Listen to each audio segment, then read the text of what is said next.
सरल शब्द में अकारश्च ह्युकारश्च मकारश्च ततः परम येषां भेदम विजानीहि यथार्थम प्रथमम त्वमुम। कहते पहले इस बात को जानो। पहले अ है, फिर उ है और फिर म है। अ उ म के संयोग से जो शब्द बनता है वह शब्द है ओम। अ उ की जब संधि होती है तो गुण होकर ओ शब्द बनता है और म आधा है तो ओम। उस ओम को पहले समझो कहते हैं।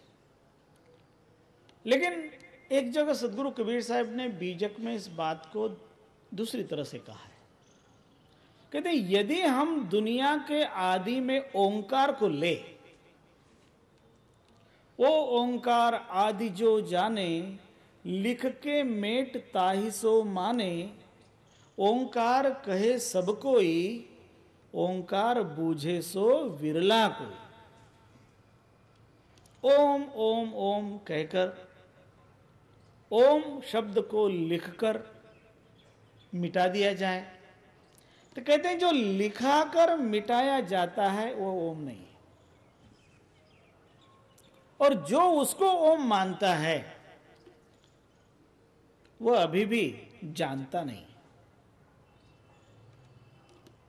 ओंकार कहे सब कोई, सब ओंकार कह रहे हैं, लेकिन उसको जो जानते हैं वो बहुत बिरले हैं। ओ ओंकार आदि जो जाने, लिख के मेट ताहि सो माने, लिखा हुआ मिटाया गया ऐसा जिसको मानता हो वह अभी ज्ञान के तत्व से बहुत दूर है। क्योंकि जो लिखाया मिटाया वो वर्ण है। आपको थोड़ा सा दूसरे तरह से इसको समझाएं। वास्तव में हम भगवान के मंदिर में जाते हैं, मूर्ति को भगवान मानकर दर्शन करते हैं, आरती करते हैं।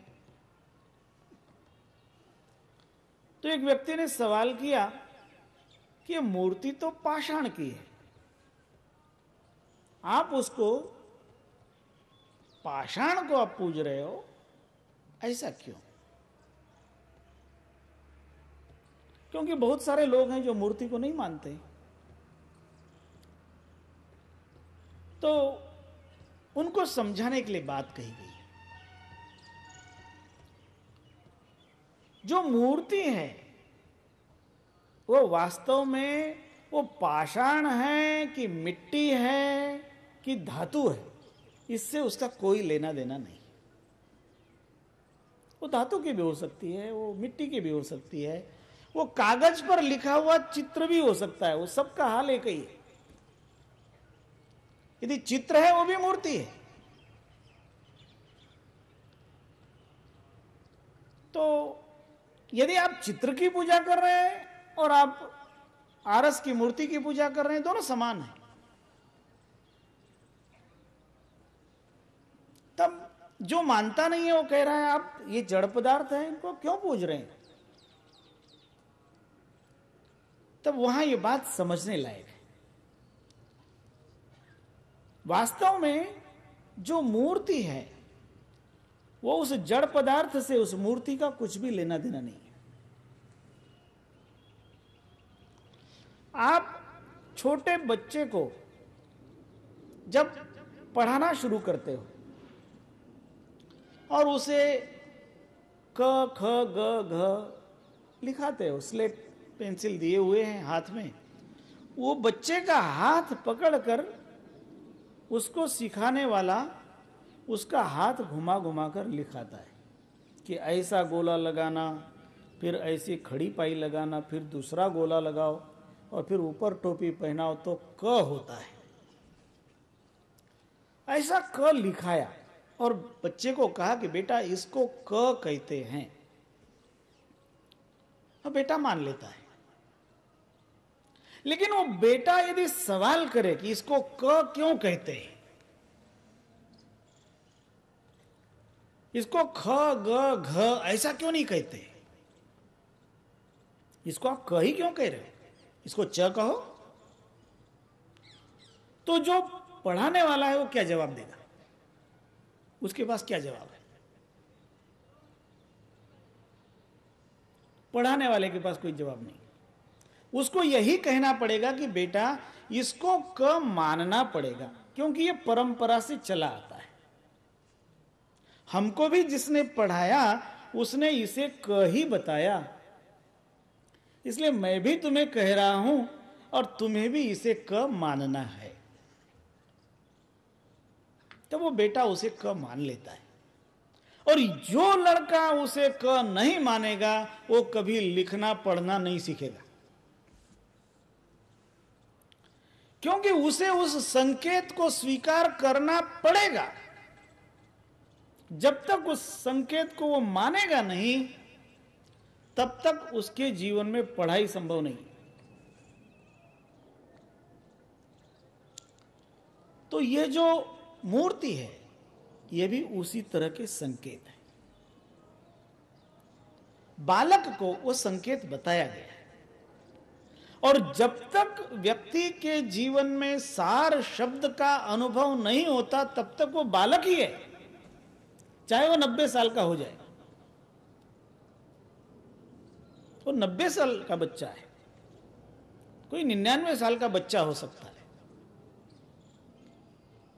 और जिसके जीवन में सार शब्द की अनुभूति हुई यदि 5 साल की उम्र में, तो वृद्ध है, वो 5 साल का वृद्ध होगा। तो जो ये शब्द हैं उसको यदि लिखा और मिटा गया और उसी को किसी ने मान लिया तो वो बच्चा है। और अभी उस बचपन से उसको बाहर निकालना है। तो जो बचपना है उस बचपने का अपना आनंद है, ये बात अलग है। इसलिए बहुत लोग 95 वर्ष का बूढ़ा होते हुए भी उसी में लगा है, कहता है हम तो बच्चे ही हैं। कुछ बच्चे ही बने रहना चाहते हैं, और भक्तों में प्राय ऐसा देखा जाता है। वो भक्त बच्चा ही बना रहना चाहता है, वो बूढ़ा होना नहीं चाहता। अपना अपना रस है, अपनी अपनी अनुभूति है। लेकिन जिसको प्रौढ़ होना है तो उसको बचपना छोड़ना पड़ेगा। इसलिए जब सदगुरु कबीर साहब कह रहे हैं, सदगुरु कबीर साहब का तो ज्ञान मार्ग है, और यह ज्ञान मार्ग बचपने से उठा करके आगे की श्रेणी में ले जाने वाला है। इसलिए यहां ये समझाई जा रही है बात। अकारश्च ह्युकारश्च मकारश्च ततः परम येषां भेदं विजानीहि यथार्थम प्रथमम त्वमुम। पहले इसके भेद को समझो।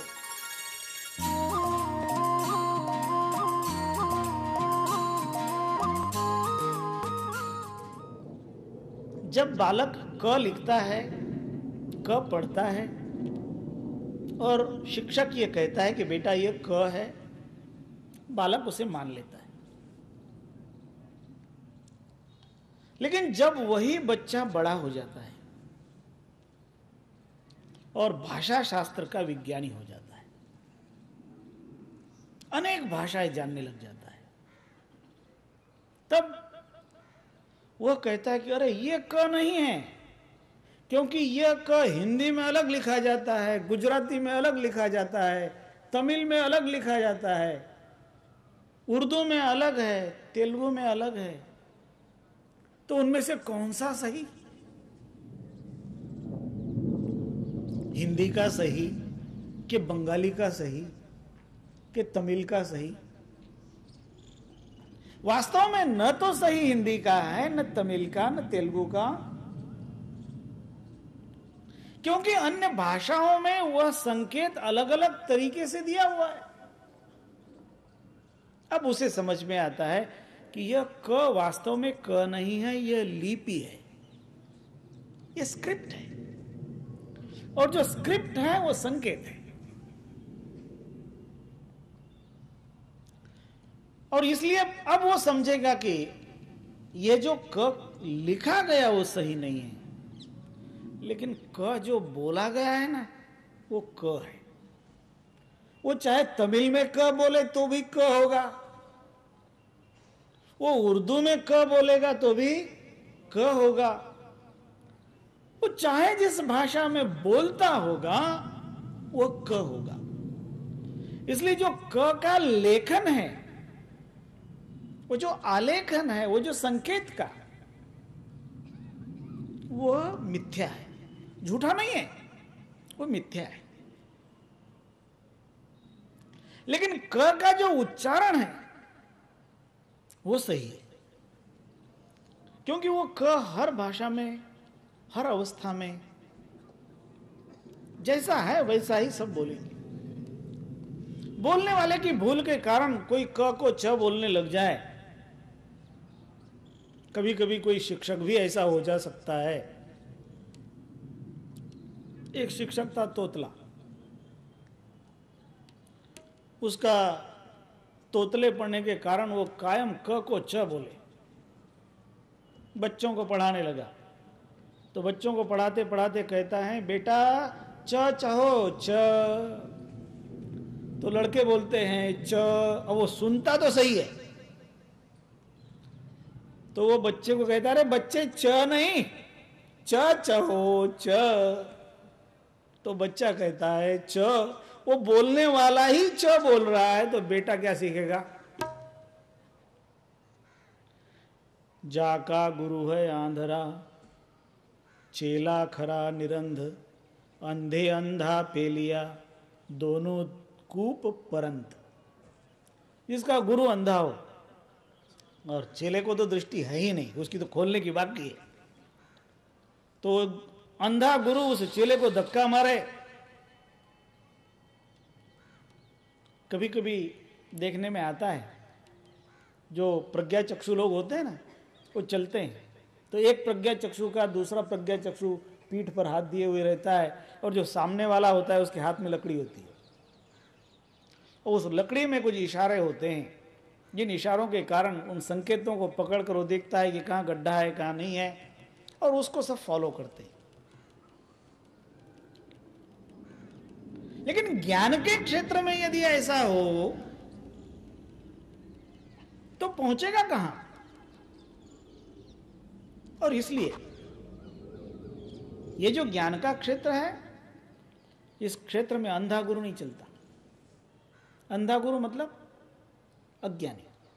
अज्ञानी गुरु, भ्रम में पड़ा हुआ गुरु, जो स्वयं भ्रमित हो, वो किसी के भ्रम का क्या दूर करेगा? इसलिए गुरु कैसा चाहिए, ये कबीर साहब कहते हैं, पूरा साहेब से ये सब विधि पूरा होय, ओछे नेह लगाय के मूलहु आवे खोय।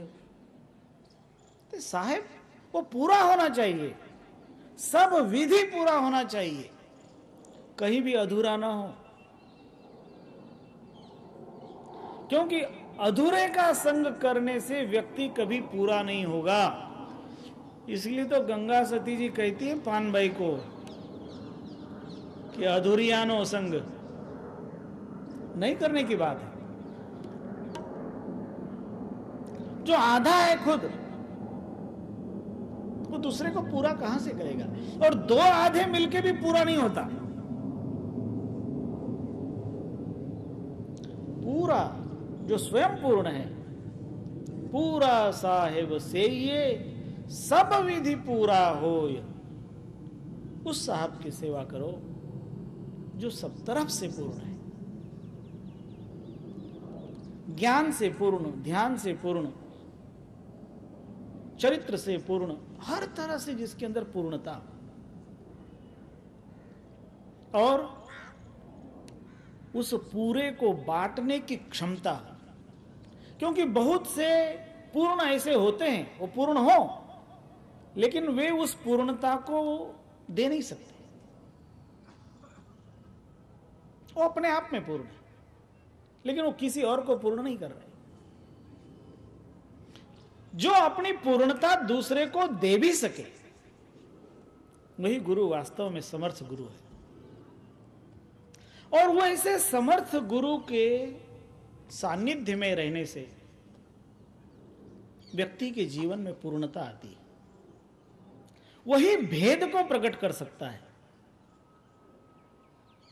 वस्तु अंत खोजे अंत कही विधि आवे हाथ, वस्तु तो तब ही मिले जब खोजी लीजिए साथ। जानकार का संग होना चाहिए, जो विज्ञानी है, जो परीक्षक है। अपने गुजराती में यदि बात करें तो कहेंगे जो भोमिया हो, जेने बड़ी खबर हो, ये रस्तो बतावी सके। जिसने जाना है, जिसने देखा है, जिसने पहचाना है, जिसने अनुभव किया है, वही बताएगा। और जिसने देखा नहीं है, कबीर साहब तो बहुत बड़ी चोट करते हैं। बिनु देखे वा देश की, बिनु देखे वा देश की, बात कहे सो कूर। आप ही खारी खात है, बेचत फिरे कपूर। कि जिसने अनुभव नहीं किया, जिसने जाना नहीं, समझा नहीं, बूझा नहीं,